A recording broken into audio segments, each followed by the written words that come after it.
Uzak Şehir yeni sezonda neler olacak? Nefes kesen sezon finalinin ardından yaşanan büyük kırılmalar ve diziye veda eden karakterler düşünüldüğünde izleyicileri şimdiye kadarki en merak uyandıran sezonlardan biri bekliyor. Sezon finalinde cevapsız bırakılan sorular, yarım kalan hesaplaşmalar ve karakterlerin geleceğine dair oluşan belirsizlik yeni sezon beklentisini her zamankinden daha da yükseltti. Senarist ekibi bu büyük beklentiyi karşılayabilmek adına oldukça yoğun bir hazırlık sürecinden geçerken kadroya dahil olması beklenen yeni isimler de Uzak Şehir'in yeni sezonda yine reyting yarışının zirvesindeki yapımlardan biri olacağının sinyallerini şimdiden veriyor. Bu sezon yalnızca yeni karakterler değil, aynı zamanda dengeleri tamamen değiştirecek olaylar da bizi bekliyor. Geçmişten gelen sırlar tek tek ortaya çıkarken bazı dostluklar sona erecek, bazı düşmanlıklarsa beklenmedik şekilde farklı bir boyuta taşınacak. Uzun ve detaylı analiz videomuza başlamadan önce küçük bir isteğimiz var. Yeni sezonda Cihan ve Alya'nın bir bebeğinin olmasını isteyenler videomuzu beğensin, sayımızı görelim. Bakalım bu konuda kaç kişi bizimle aynı fikirde? Yorumlarda da mutlaka düşüncelerinizi bekliyorum. Uzak Şehir'in 3. sezonunda bizleri neler bekliyor? 64. bölümde hangi gelişmeler yaşanabilir? Gelin tüm ihtimalleri birlikte incelemeye başlayalım. İlk olarak elbette sezon finalinin en çok konuşulan konusu olan ayrılıklarla başlayalım. Çünkü 63. bölüm yalnızca aksiyonuyla değil, dizinin geleceğini doğrudan etkileyecek vedalarla da hafızalara kazındı. Özellikle ana karakterler açısından baktığımızda Şahin, Demir, Meryem ve Bora'nın hikayeleri bu bölümle birlikte sona erdi. Her bir ayrılık farklı bir etki bıraksa da izleyicileri duygusal anlamda en çok sarsan isim hiç şüphesiz Şahin olduğunu söylemek yanlış olmaz. Bununla birlikte diğer karakterlerin vedaları da yeni sezonda dizinin akışını ciddi anlamda değiştirecek gibi görünüyor. Meryem ve Boran cephesine baktığımızda artık bu defter tamamen kapanmış durumda. Boran Cihan'a zarar verebilmek için sezon boyunca elinden gelen her şeyi denedi. Planlar kurdu, büyük riskler aldı ve birçok kişinin hayatını alt üst etti. Hatta bir noktada amacına kısmen ulaştığını da söyleyebiliriz.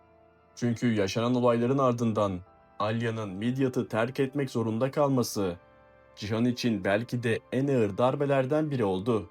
Fakat Bora'nın hikayesini bitiren hamle, açıkçası çoğumuzun beklemediği bir karakterden geldi. Sadakat sonunda çok zor bir seçim yapmak zorunda kaldı ve tercihini Cihan'dan yana kullandı. İşte bu karar Bora'nın sonunu hazırlayan en kritik gelişme oldu ve karaktere resmen veda etmiş olduk. Meryem'in ayrılığı ise duygusal açıdan özellikle Cihan'ı derinden etkileyecek gelişmelerden biri olarak öne çıkıyor. Aralarındaki geçmiş ve yaşanan onca olay düşünüldüğünde bu vedanın kolay atlatılacak bir süreç olmayacağını söyleyebiliriz. Demir cephesinde ise oldukça çarpıcı bir son izledik. En güvendiği kişilerden birinden gelen beklenmedik hamle onun bütün planlarını alt üst etti. Ve Demir de sezon finaliyle birlikte diziye veda eden isimler arasına katıldı. Demir'in ayrılığı ilk etapta çok konuşulmasa da geride bıraktığı olayların etkisini yeni sezonda da hissetmeye devam edeceğimizi düşünüyorum.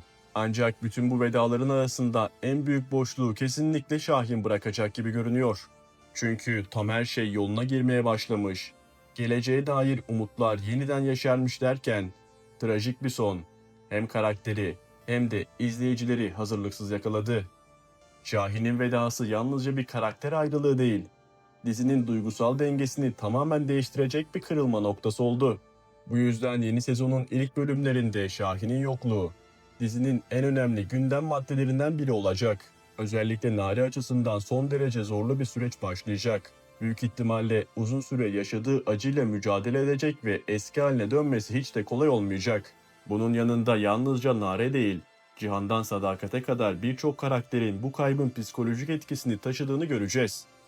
Kısacası yeni sezon sadece yeni düşmanların ve yeni hesaplaşmaların değil, aynı zamanda büyük kayıpların ardından yaşanan duygusal yıkımın da işlendiği oldukça yoğun bir başlangıç yapacak gibi görünüyor. Kaya ve Zehir'in cephesine gelecek olursak, sezon finali itibariyle ikili adeta birbirine yabancı, hatta zaman zaman düşman gibi görünse de bunun kalıcı olacağını düşünmüyorum. Aksine senaryonun ilerleyen bölümlerde aralarındaki buzları yavaş yavaş eritmeye başlayacağını düşünüyorum. Özellikle demir engelinin tamamen ortadan kalkmasıyla birlikte Artık birbirlerini gerçekten dinleyebilecekleri bir döneme girecekler. Kolay olmayacak. Geçmişte yaşananlar bir anda unutulmayacak. Ancak zamanla birbirlerine yeniden güvenmeyi öğreneceklerini düşünüyorum. Bence senaristler bu ilişkiyi tamamen bitirmek yerine yeniden ayağa kaldırmayı tercih edecekler. Yaşadıkları acılar onları birbirinden uzaklaştırmak yerine zamanla birbirlerine daha da yakınlaşabilirler. Bu nedenle Kaya ve Zehrin'i ilerleyen bölümlerde eski günlerdeki gibi yan yana görme ihtimalimiz oldukça yüksek. En önemlisi de çocuklarını birlikte büyütme kararı almaları. İkinin hikayesine bambaşka bir yön verebilir. Gelelim dizinin en çok konuşulan çifti olan Cihan ve Alya'ya. Sezon finalinde Alya hem Cihan'ı hem de Midyat'ı arkasında bırakarak çok zor bir karar verdi. O an için başka bir çıkış yolu göremedi ve gitmeyi seçti. Fakat bana göre bu ayrılık uzun soluklu olmayacak. Alya yaşananların gerçek yüzünü öğrendiği anda hiç vakit kaybetmeden yeniden Midyat'a dönecek. Çünkü geride bıraktığı kişi sadece Cihan değil, aynı zamanda kurmaya başladığı yeni hayatıydı. Cihansa ilk etapta Alya'ya karşı oldukça kırgın ve öfkeli olabilir. Sonuçta en zor zamanında yalnız bırakıldığını düşünecek.